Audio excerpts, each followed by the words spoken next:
I started as a civil servant in 1971.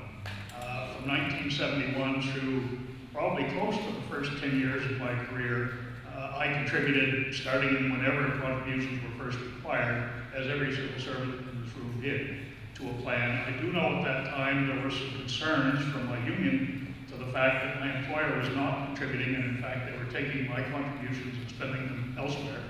And the response to that from my employer, which is the government long past, but the response to that was, you don't have to worry about that because your pension is guaranteed. Okay, so in effect, I didn't worry about it. And now, of course, we're in a mode where, well, that was the word of the day then, this is the word of the day now.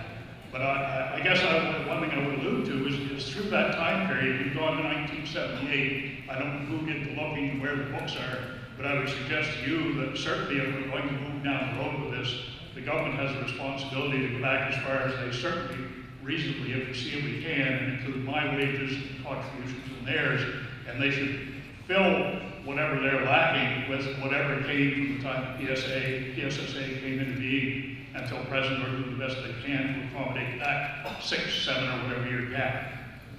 I'm just wondering what your thoughts were on that. If I may, the PSSA started, I believe, in 1931. Well, okay. Okay, a little bit before your time. Yes. The members contributed to the PSSA, and there was a fund, was my understanding, but the employer did not contribute until the mid-70s, maybe 78. That's the fact of the story. There was a fund, but it was only employee money, and then there were some agencies that started contributing, but I don't know the exact period, like NB Power paid their share for a while before the province. That's the situation of PSSA. As I said in my presentation, the plan was fully funded in 2000. So yeah, but that's in spite of the fact that the government did renege on previous contributions. I'm just pointing that out. And I understand what you're pointing out. I'll let the minister comment now. Okay, I just wanted to deal with the. I guess my second question, and it's kind of puzzling to me, when as part of this cell program, and I was part of that town hall thing, obviously I was one of these, I don't know how many that stayed in queue until 15 minutes later they said goodbye and never got a chance to speak. But one of the things that I have seen touted by government, if you will, or by the actuary, is this 97.5% chance that you're solid and you're all right and you don't have to worry. Okay, this is the if you look up there in those bulletins, it's any benefit reduction during the next 20 years is highly unlikely. In other words, less than 2.5% chance. Okay, so government and the actuary is telling me, John, look, you really don't have to worry about this because there's only a 2.5% chance in the next 20 years that you're going to get less than what you were told you were going to get. Am I correct in that? Yeah. Well, what I would put back to Minister Higgs is the fact that I've got a little less money coming in and going out than he does. And if you're expecting me to accept a 2.5% risk, I'm going to throw that right back at you and say, come on, I worked for this outfit for 41 years. Why don't you give me the benefit out and you sign on the dotted line and guarantee everybody in this room that has a defined contract, give us the benefit of that 2.5% chance, wipe it up and say, all right, we'll guarantee you yours, grandfather you in. There's only, if I believe your words, there's only a 2.5% chance that it's going to cost you any extra money.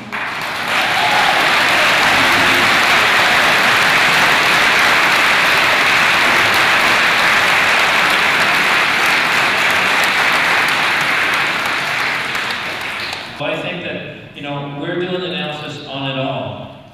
We've presented to you what the model looks like in a fair and equitable program going forward, and looking at what's a reasonable risk and laying it all out there. So it should have been done months ago, but we're doing that now. And we said as part of this process that we're going to continue this discussion to come up with a solution. But your bottom line to me is still the same. You're saying, John, you have, for the next 20 years, it's highly unlikely, there's less than 2.5% chance that we're going to reduce anything.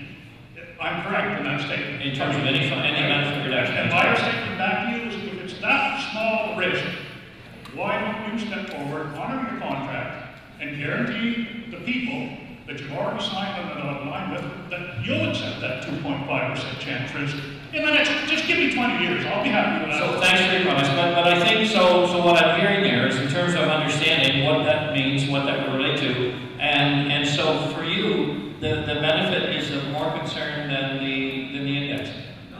Well, I'm trying, you talked about the 2.5%. No, and I'm not saying the indexing as we proposed here. You're more concerned about the 2.5% in change of potential benefit reduction than you are with the indexing following CPI. I think what John's saying, if you allow me, that the probability is so low of that occurring that why wouldn't you guarantee in that event? When I retired, I signed an agreement to receive a reduced pension so that the survivor benefit would be more than 50%. How is that going to be affected? Because all I've heard so far is 50%. It isn't affected. Okay. No change. Second question is, according to Conrad, really there's not going to be much change in our pensions and our cost of living increases. Yet, Minister, you said that if we were grandfathered, that the increases in payments to existing employees would be unbearable. What's going on?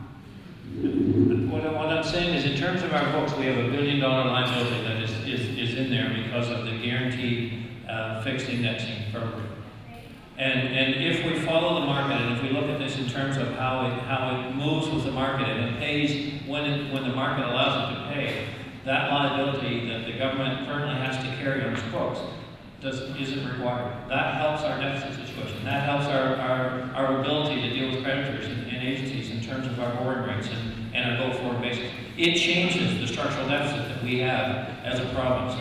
So as we fundamentally look, currently we're at 480 million, and as we fundamentally look at where do we have chunks that we look into, can we remove that liability out of our structural deficit so we can get back to a balance and back to reduction in our debt? And make sure that the province doesn't, at the end of the day, go bust.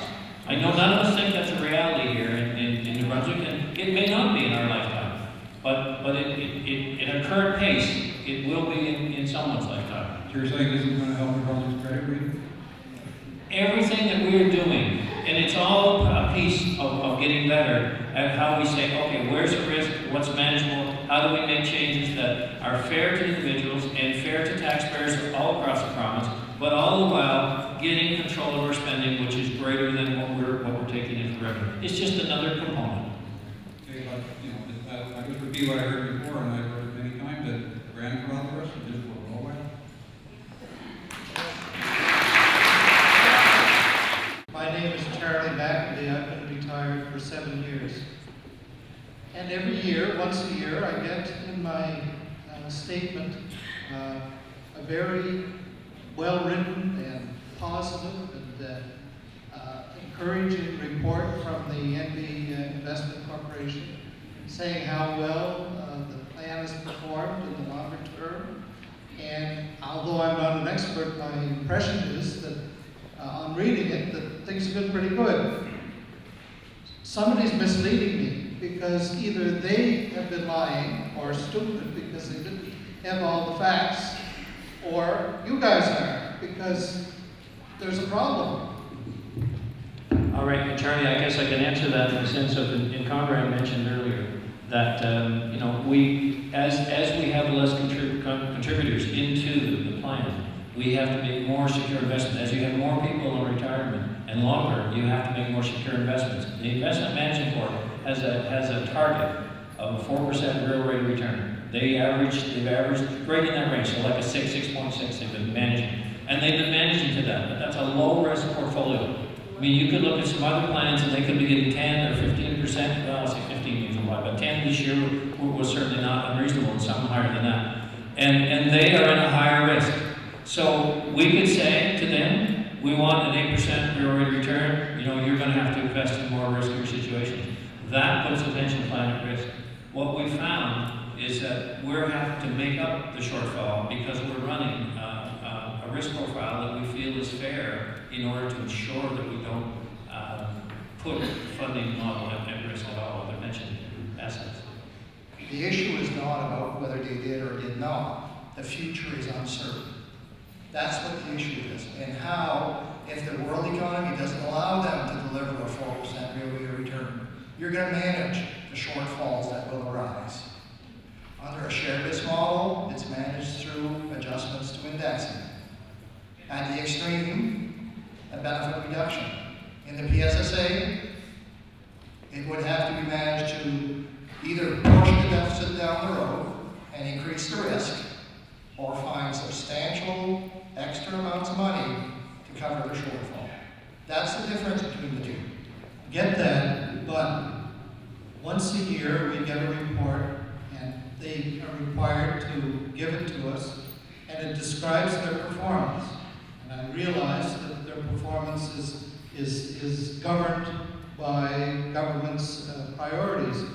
But we hear once a year from them, and we've been hearing, and we've been making our own plans and decisions about our future based largely on their report that things are good and healthy. All of a sudden, we hear from you guys. We hear from them every year, and maybe it's only part of the picture. But now, once you come and say, we're in real trouble, we might go bust, God knows what's going to happen. Charlie, I think if I comment, is the pension plan, because I've had people, in different meetings say, well, look, our pension plan is 90% funded. Don't tell me it's in trouble, or it's 95% funded.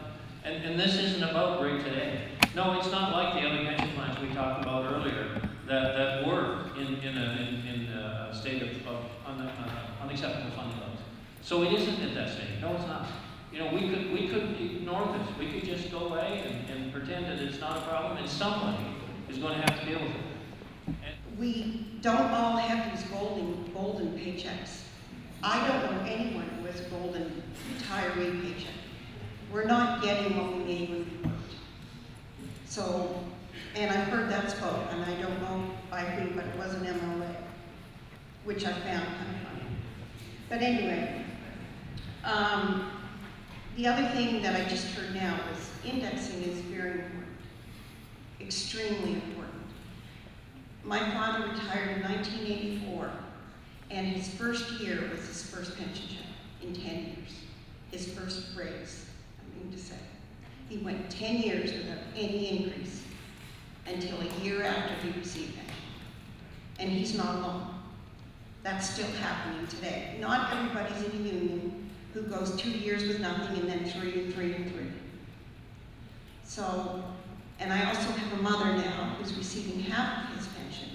And for her to be able to stay in her home, that indexing allows her to pay the extra cable bill raise, the extra hydro, and the extra taxes.